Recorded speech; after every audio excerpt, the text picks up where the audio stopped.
Suresh sir. Plus sir. Sir ABPSC TGPSC group 1 prepare అయ్యే వాళ్ళ కోసం అంటే సీనియర్ ఆస్పిరెంట్స్ ఆల్రెడీ కోచింగ్ అని కంప్లీట్ అయిపోయి ప్రిపరేషన్లో ఉన్నారు. అలాంటి వాళ్ళ కోసం ఎల్టీఎక్స్ క్లాసెస్ ఏ కోర్సెస్ని ఆఫర్ చేస్తుంది సార్? సో సీనియర్ ఆస్పిరెంట్స్ అంటే కోచింగ్ కంప్లీట్ చేసిన వాళ్ళు, సబ్జెక్ట్ వినడం అలా కంప్లీట్ చేసుకున్న వాళ్ళు ఖచ్చితంగా చేయాల్సిన పని ఏంటి? Answer writing. ఎందుకంటే ప్రిలిమ్స్ కోసం వాళ్ళు ఎప్పుడు ఫోకస్డ్గానే ఉంటారు. అవును సార్. మెయిన్స్ నెగ్లెక్ట్ చేస్తారు. సో మెయిన్స్ నెగ్లెక్ట్ చేయకుండా డైలీ ఆన్సర్ రైటింగ్ ప్రోగ్రామ్ మన దగ్గర ఉంది. సో దీంట్లో ఫ్యాకల్టీ వాళ్ళకి ఒక క్వశ్చన్ ఇచ్చి ఎలా రాయాలో చెప్తారు, చెప్పి లైవ్లో రాయించి పేపర్ కరెక్షన్ చేసి ఫీడ్బ్యాక్ ఇచ్చి మోడల్ ఆన్సర్ కూడా ప్రొవైడ్ చేయడం జరుగుతుంది.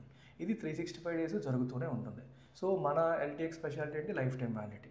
సో నోటిఫికేషన్ ఎప్పుడు వస్తుంది అనే దాంతో సంబంధం లేకుండా వాళ్ళు రాస్తూనే ఉంటే ఎప్పుడు నోటిఫికేషన్ వచ్చినా వాళ్ళు సిద్ధంగా ఉంటారు.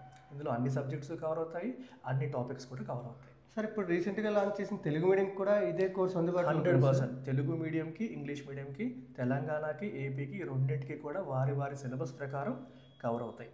With the best part is life time validity. ఇది ఎప్పుడు నోటిఫికేషన్ వస్తుందో తెలియని వాళ్ళు టైం వేస్ట్ చేయకుండా ఎప్పటి నుంచి రాస్తూ ఉంటే ఎప్పుడు నోటిఫికేషన్ వచ్చినా నేను రెడీగా ఉన్నాను అన్నట్టుగా స్టూడెంట్ని సిద్ధం చేయడం ఈ ప్రోగ్రామ్ యొక్క లక్ష్యం. అవును సార్, మన వాళ్ళందరికీ అదే బ్యాడ్ హ్యాబిట్ సార్. అంటే ప్రిపరేషన్ చదువుతున్నాం అనుకుంటారు కానీ మెయిన్స్ ఆన్సర్ రైటింగ్ అనేది ఒక అసలు పక్కన పెట్టేస్తారు.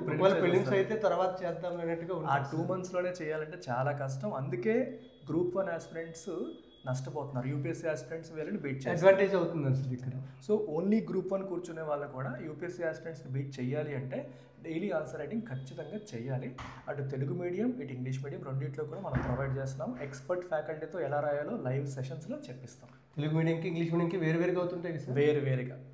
Okay sir, thank you very much sir. Right.